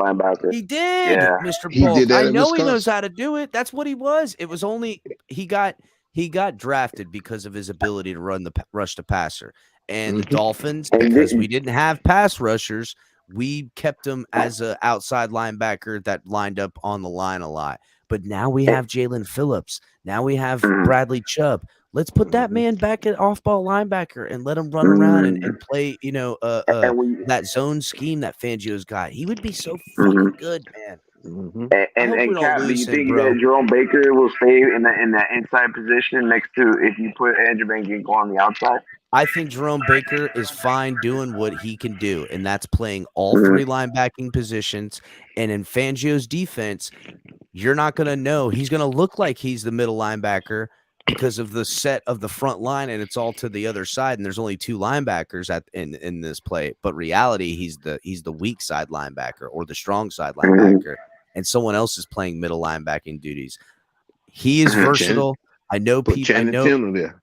Yeah, you could. Well, if you put Channing Tindall or Robert Jones Elena Roberts out there, you're pretty much typecasting who the middle linebacker is. But if you got Andrew Van Ginkel, Duke Riley, and fucking that's right. You got Duke Riley, Andrew Van Ginkel, and Jerome Baker out there. Who's what? Now if they're all three out there, that whoever's in the middle is the middle linebacker. But who's to say either one of those guys can rotate to be the middle linebacker? They all can. That is exactly the type of multiplicity and hybrid type of backers that Fangio will use in a way where, you're looking at it, and pre-snap, you got 3 guys off-ball linebackers with Jerome Baker in the middle. Well, Jerome then slides up as a pass rusher on the line, and now the middle linebacker pseudo is Duke Riley. You know what I'm saying? But Duke Riley then goes and drops off into coverage, and now Andrew Van Ginkel's sitting there as the sole middle linebacker off ball for anyone coming across the middle there. And that is exactly how Fangio straight destroys people, because he'll take one of these linebackers, whether it's an outside linebacker already lined up on the line, and drop them back into the soft zone in coverage, or takes an off-ball linebacker and immediately – right before the ball is snapped, put him up on the line to then throw off the set. That's how it works. Yeah, Van Ginkel did that pretty well in Wisconsin, man. And he can do it, bro. He did it well. Yeah. I am going to be super sad if the Van Ginkel family leaves Miami. He just had a baby this year, or last year, excuse me. And he's been a great soldier. He's not a rah guy. He's not a dude that demands a lot. He's a team guy. And he give me 52 Andrew Van Ginkels in all positions, and I will win you a championship. Yeah, that's the type of guy. And he's a linebacker attitude, that you can keep. Yeah, and he's the type of linebacker you can keep him on all 3 downs, because he's good against the run and the pass. Rushing the pass as well. Yep. Yeah, he's got some versatility to him for sure. Yeah. I love guys like that. Dudes that just fly around all over the field and give you 110% every snap that they're out there. You can never be mad at an Andrew Van Ginkel. Oh, yeah. And rarely is he out of position. Rarely. And he don't, when a guy plays through the whistle, it gives me goosebumps every time. That's why I like Christian Wilkins, why I like Andrew Van Ginkel. If there's somebody running downfield and there's a DB trying to make a tackle and they got a hold of him, it's a guy like Andrew Van Ginkel or Christian Wilkins that's coming from behind and just blowing the son of a bitch up, bro. Just blowing motherfuckers up. And you know what? I love that shit, bro. I think Andrew Van Ginkel, I kind of like him because a lot of teams are now switching to an outside zone, wide zone type of scheme, and they're running the ball a lot to the outside. Bro, and they're forcing it that way. They force people to bounce to the outside, in which you have your nickel corner or nickel safety. But you, in this instant, with a guy like Andrew Van Ginkel as an off-ball linebacker, he has the speed and versatility to get out there in the flat and get the running back. That guy up. Oh my God, he's gonna light him up all day. Just throw everything he's got until into his ass, bro. I'm into it. Yeah. No, yeah, bro. No, and I like Baker playing next to him too, because Baker, like I've said, this past year, like I've seen him just grow in terms of his pass coverage. Like, bro, I've seen him, guarding Baker those girls area. Baker to me, about 2 years ago, displayed his versatility. In 2021, 2020, he displayed how invaluable he is to the Dolphins. And I don't ever want to see that man leave the team. He's been a real stand-up dude, real stand-up player. He's a good guy. Yeah. He's a great, very charitable guy. He's paid well for his job, but not overpaid. If they need him to be the pass rusher, he's the pass rusher. They need him to be in coverage, he's in coverage. They need him to stuff holes for the run game, he's doing it. What more can you ask for your fucking linebacker? He can get on the edge. He can he can drop back in coverage. Yeah, okay, he gets beat, but so does everybody. He's not elite by any status, but he certainly is for what you want in a multiple linebacker. Dude, I remember it wasn't that long ago when we drafted Raekwon McMillan, and the 2 or 3 years before that, all the way dating back to when we got Donnell Ellerbe and Philip Wheeler, where we were just struggling again and again and again to find linebackers that were worth a shit, bro. And then we draft this guy in the 3rd round out of Ohio, McMillan's friend, and we're all like, yeah, McMillan's gonna get healthy, and Jerome Baker, and they're gonna be the duo. And then Jerome Baker just played so well out of his rookie season that we let McMillan go and we build around him. It was so a brilliant move. It was finally where the Dolphins said, here's a guy, here's a gem. We're going to build around him as our linebacking core. And since we've done that, we've had, shaky things with our linebackers, but it's never been since the Donnell Ellerbe, Phillip Wheeler, and beyond years since Jerome Baker has been around here. I respect that man. I respect what he does, and I want to keep his son of a bitch ass around here. And bring me back some Andrew Van Ginkel, and we'll be golden. Thank you, Dolphins. Yeah, I think Jerome Baker and Andrew Van Ginkel, being on the field at the same time will give Vic Fangio a lot of versatility on his defense, and it'll give him because these guys are multifaceted, right? They can play different positions, and Vic Fangio he's another guy that likes his guys being versatile because he plays different fronts on his defense as well, right? He plays 6-1, which is that 40 look. He likes to play that 5-1 bear front look, that 3-3-5. He likes playing with those. So he likes guys that can, play off the edge, guys playing them on the outside on that weak backer. Likes toys, like all defensive coordinators that are worth the shit like toys. You know what I'm saying? Oh, yeah. Do a lot of things well, and I'll use you in my defense. That's what I want. And shout out to Steven Rose. He, the Trey Edmonds. Okay, if the Dolphins go get Tremaine Edmonds and screw the Bills, and that's the reason why Andrew Van Ginkel doesn't stay around, I can live with that. Because I like Trey Edmonds too. He's a try hard. He does a good job. And you screw the Bills. Like, good work. Yeah. So, but if they sign him to like a fucking Devin Bush type of deal, I'm not gonna be happy about that. They sign him to a Donnell Ellerbe type deal, I'm not gonna be happy about that. Yo, give me TJ Edwards, give me a Pratt, give me one of those guys, bro. Even give me if you want, give me a guy that's older, like a Levante David, and then you draft a guy in the 3rd round. You develop him behind a guy like a Levante David, bro. You're set, dude. Because bro, Levante David is a stopgap type of middle linebacker. And I don't know if he's going to come cheap, but I think for the Dolphins, I think that's a pretty good solution, bro. Because you don't want to commit yourself to a long-term deal to a middle linebacker, to a Mike. So why not sign a guy that's 33, 34, who you don't have to teach the position. Some guy who's just a plug-in starter, play him right away. Who's played in a not that he's played in a Vic Fangio defense, just a guy he's just a veteran. He knows what to do. He doesn't need much explanation. It's a guy that has, veteran leadership. He's going to make sure the guys know their alignment assignments, know who their guy is supposed to be in coverage, just hold everybody accountable. So Ryan AP asks a good question about Byron Jones. Do we keep Byron Jones? Do we trade Byron Jones? Now, oddly enough, I wouldn't say too many people would be interested in the trade market for Byron Jones, but here's an interesting scenario.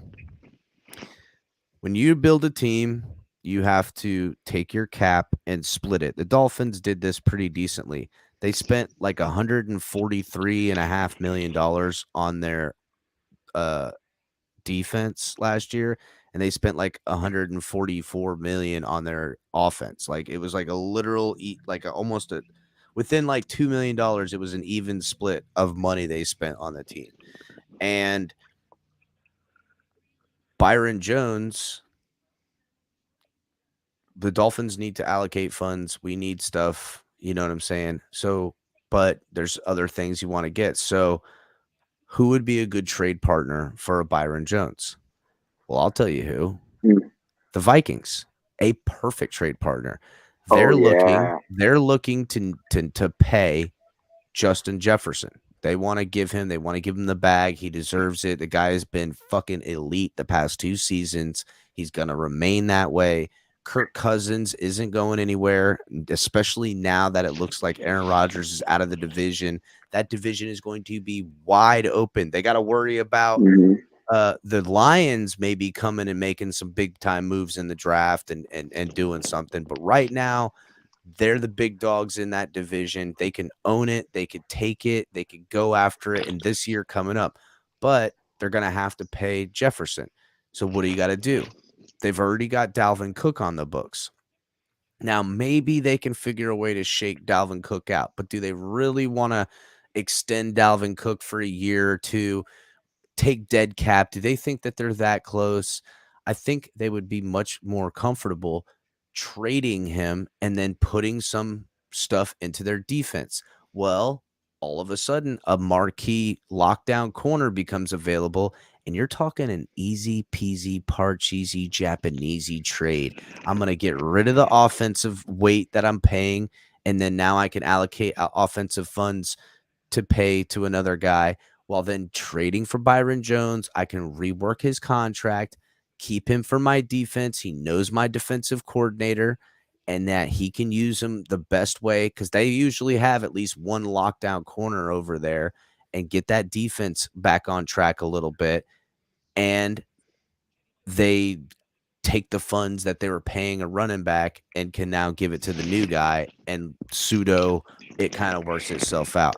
I would be very interested to hear and see that type of trade package where the Dolphins then get Dalvin Cook, which would be amazing to have here in Miami, especially for, a weapon for our outside zone scheme. We don't have any running backs we're paying right now. So if we go and get a Dalvin Cook, there goes our running back fucking money. You go draft a guy, pick up some some free agent guys, get some late free agent guys or some UDFAs, and fill out the rest of your room with a draft pick in the 5th round or something like that.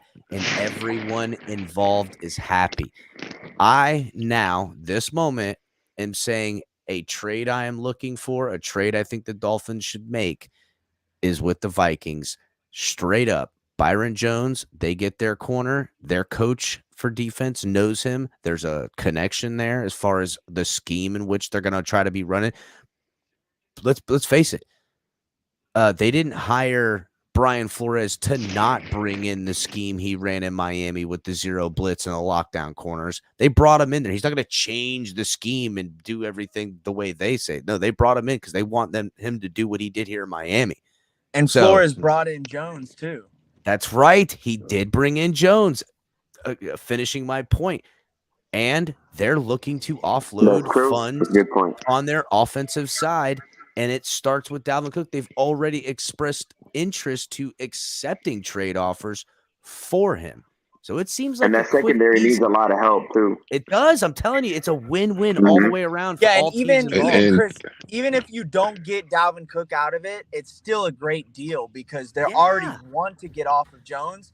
And like with the running back situation that we have, we definitely need. I mean, we have literally no running back on our roster, but you don't even need to spend crazy money. And the reason why I say this, if you go look at the highest rushing of since 2009, every Super Bowl winner, the highest paid running back on those teams, the highest paid was $2.5 million. That was in like 2013, I think, with the Ravens, or I could be wrong what team it was. But anyways, like if there's literally the highest paid running back on the Super Bowl winning team was $2.5 million every time. Exactly. It's just a running back. So you don't need to spend the money to get to where you need to go. Now, we do need to get running backs. I mean, we literally don't have anyone. I would love to bring in more. But if you get, say you're spending, say you're, when you're looking at rooms and allocation of funds and how you want to use monies for your team per room, say $10 million is your max on your running back room.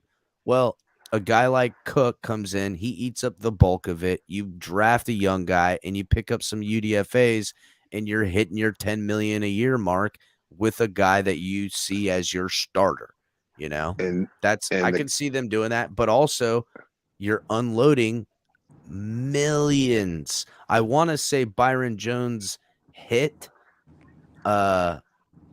post June, it's significantly less, but it's still going to be like $14 million.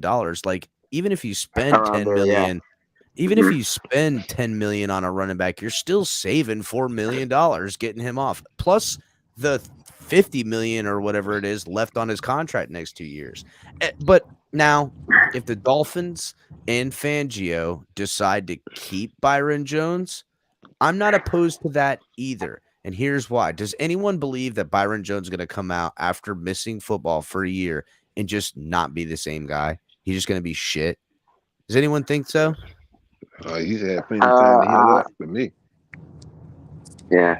I think he's going to be a little slow, like in terms of like getting used to back into the flow of things, but he was ready. Listen, he's got to knock. Listen, yeah, but I think he was ready. He was ready back when in November, 100% healthy, ready to go, cleared, could have, should have, and would have played.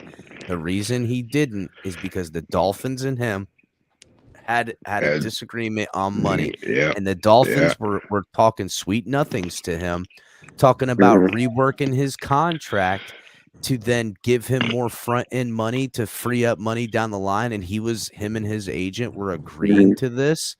But then they found out that they were only doing that to make him more palatable for a trade. That's what they were doing. They were shopping him in his new deal that they were going to get him to sign 2 teams, and the Byron Jones camp, right? They found it out, and dude, he was fucking livid. I'm telling you, Buddy didn't get injured. Buddy played a held-in year. That man was bent out of shape with that. Well, I mean, whether he plays in Miami next year or he plays elsewhere, the guy is not getting longer than a 1 or 2 year deal, and he's going to be playing for another contract. So it's not like he's like, if he does play next season, he understands that he's playing for probably one of his last contracts where he wants to get as much money as possible to go off into the sunset. But the good thing is, he would work great in this system, because even if you're losing a step in your speed, that's okay in the Fangio system, the way he plays like 5-man zone. Like, it's literally the guy who gets the most work to do is either a strong safety who's having the safety, whoever is what duties he's pulling, and the nickel. The nickel guy is the one who's playing man a lot in this system on all the underneath stuff. And it's done by design. So when the pass rush is there, because there's usually an over stacked one side of the D line, when it starts getting to where it's going, the quarterback is either going to immediately look to his hot read, which is usually in the slot, but they're going to be blanketed in coverage. So then he's going to have to flush outside the pocket and look for his check down, which they're fine with you taking check down all fucking day with them, because that's when they have their safeties and linebackers set in position to get that check down. They'll let you throw 1 and 2 yard passes. What they don't want you to do is take shots down the field. And then that defensive scheme just is like a bend don't break type of situation, where then coupled with the high-powered offense on the other side, it's going to force you to hold on to the ball longer than you're supposed to try to push it downfield, because your underneath guys are covered. You're not going to get where you're going in your check down, so you got to wait for the route to develop downfield, and you got to hope that you're hitting them perfectly in timing in the zone. Yeah, your throws have to be perfect, bro. They got to be perfect, bro. They got to be perfect. Yeah, bro. And if you wait too long, that overstacked D line is going to get home. Or if you read it wrong, because pre-snap you had everyone in position, and now their overstacked D line jumps to the other side, and now your weak side is facing a strong side defense, and you didn't catch it in time. You're thinking you got time you don't have, and you're getting lit the fuck up. Yeah, I think too, I got a crazy scenario. And the thing is, with Fangio's defense, bro, he'll give you one look, right? Pre-snap, like a look the same on most snaps, but then he changes it post-snap, bro. Like, it is crazy, bro, how he plays mind games for quarterbacks, this guy's bro. coached up really, really good, which is why I'm really hoping that the Dolphins can figure a way to bring some of Fangio's guys. I don't see how or why. I know there's a lot of talk about Desai coming here, but I seriously don't see that happening. I would love it. Yeah. But I just don't see it happening, bro. Yeah, Captain, I got a crazy scenario. I think Byron Jones, and going into next season, he sees that his spot isn't just free. Like, he's got Cater Kohu that played lights out last season. Well, Cater Kohu gonna play that nickel all year. I know, but I'm just saying, he doesn't have the size to play that outside really well. And but don't forget the guy that got hurt at the beginning of the season. He was starting out pretty good. What's his name? Trill Williams. When he plays on that boundary side, he panics a lot. My whole point, though, is that Byron Jones isn't just coming back to an open seat. He's got competition. No, he's not. He does. He's got young guns coming in there that, and a new defensive coordinator that has zero ties to him. You know what I'm saying? Yeah, and a new head coach that doesn't have any favors written for the guy either. I mean, he kind of fucking, coach really probably feels some kind of way, because I'm telling you right now, from my sources, I was being told that the Dolphins were fully expecting him in for that November run. And when he didn't show up and the November slid happened where the Dolphins were losing games, they felt some kind of way that, you know what, if we had Byron Jones around here with this injured secondary, we probably would win one or two of these games. And they lay that at the feet of Byron. They do. Now, they kind of did it to themselves, but, it is what it is. Yeah, but that's I got a crazy scenario. Well, all right, Mr. Polk, let's get your crazy scenario. Let's do some final thoughts. Go ahead, Mr. Polk. Okay. We like you mentioned, we trade Byron Jones for Dalvin Cook, bring him back home to Miami, and then also we go and get Lamar Jackson and bring him back home to Miami. Ooh, it's a South Florida homecoming, baby. There you go. Ooh, all the boys back. I'll tell you what, if we only got people from South Florida on the Dolphins, we'd be in damn good shape around here. Let's be real. Like, I want to say 35% now of the NFL is from like Orlando and South. It's a crazy percentage, bro. It is a make you blush percentage of athletes that are born or went to high school in Florida that play in the NFL. It is embarrassing. And both of them from Miami. Dalvin and Lamar are both from Miami. Bring them home. They were Dolphin fans growing up. Let's be real. All right, Mr. Paul. We'll see you next time, brother. All right. Thanks for having me. Yeah, brother. Take it easy, man. Bryson, let's get some final thoughts, my man. Yeah, hey, thanks for having me. I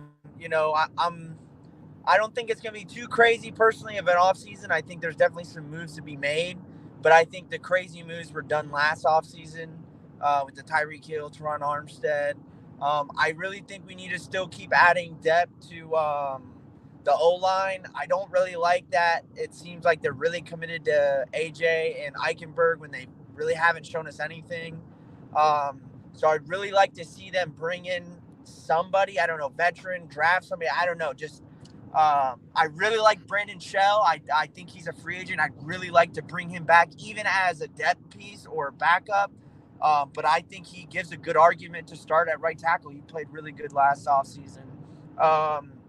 Again, with Tua, I just think my gut tells me they'll probably just stick with him and give him one more opportunity. Front offices seem to be a little bit more patient than fans and tend to give players one more year than fans would.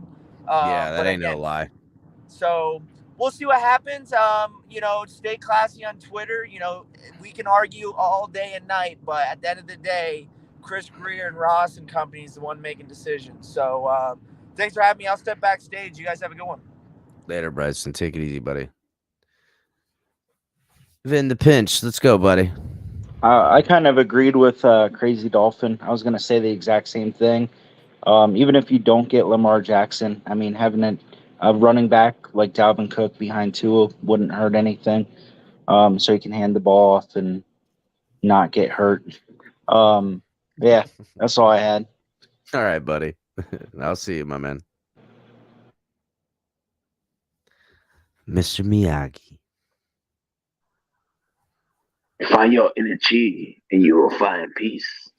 No, man. Anyways, no, man. I'm just, thanks for having me on. I think, man, the Dalvin Cook, Lamar Jackson thing sounds kind of intriguing, bro. I mean, that's a lot of speed for defenses to handle. Imagine those guys on the field It'll be, at the same time, if not for nothing, Irv, it'll be a fun football team to watch play. Like there's gonna be 40 plus points scored in a lot of games that year for sure. Like we're gonna see, that's a lot of points. I'm saying, bro, we're gonna see like 3 or 4 games with 35 or more points, easy, dude. There's just and can you imagine getting into the playoffs with that team and just not just winning a playoff game for the first time in like 20 plus years, but just absolutely wiping the floor with somebody, just decimating them, just going in there and just dog walking their asses, just putting up a 40 burger on somebody where like Lamar Jackson didn't play the entire fourth quarter because it was 40-3. You know what I'm saying? That shit would be amazing to watch. Dolphin fans don't know what that kind of fucking. We wouldn't know how to take it. We'd be like, wait, no, don't stop now. We wouldn't know how to fucking take it, bro. We wouldn't know how to take it. Oh yeah, bro. And I mean, and I think, bro, Lamar Jackson wouldn't even have to do what he would do in Baltimore in terms of just doing everything, the scrambling, extending plays with his feet for his receivers to get open just because they were getting so bad, create separation stuff. I mean, bro, you literally have the two of the best receivers in the NFL just out there. I mean, hey, with Mike McDaniel's scheme, the way he gets these guys open and gets them the ball. I gotta think McDaniel. And then you got to combine that with the read option with Dalvin Cook, and then the whole outside zone scheme with Dalvin Cook looking for lanes, and then he hits those cutbacks when you get the linebacker swing to the sidelines, bro. And just one cut. I don't need any new or different linemen. If you bring me Cook and you bring me Jackson, I don't give a shit. I don't need another offensive lineman for the next 5 years. Give me trash heap guys. That is, bro. That is like Philadelphia Eagles on steroids, bro. Exactly, you got Lamar and Dalvin Cook with Tyreek Hill and Waddle. Oh my goodness, forget it, bro. Everyone else on the offense can just be a bunch of people.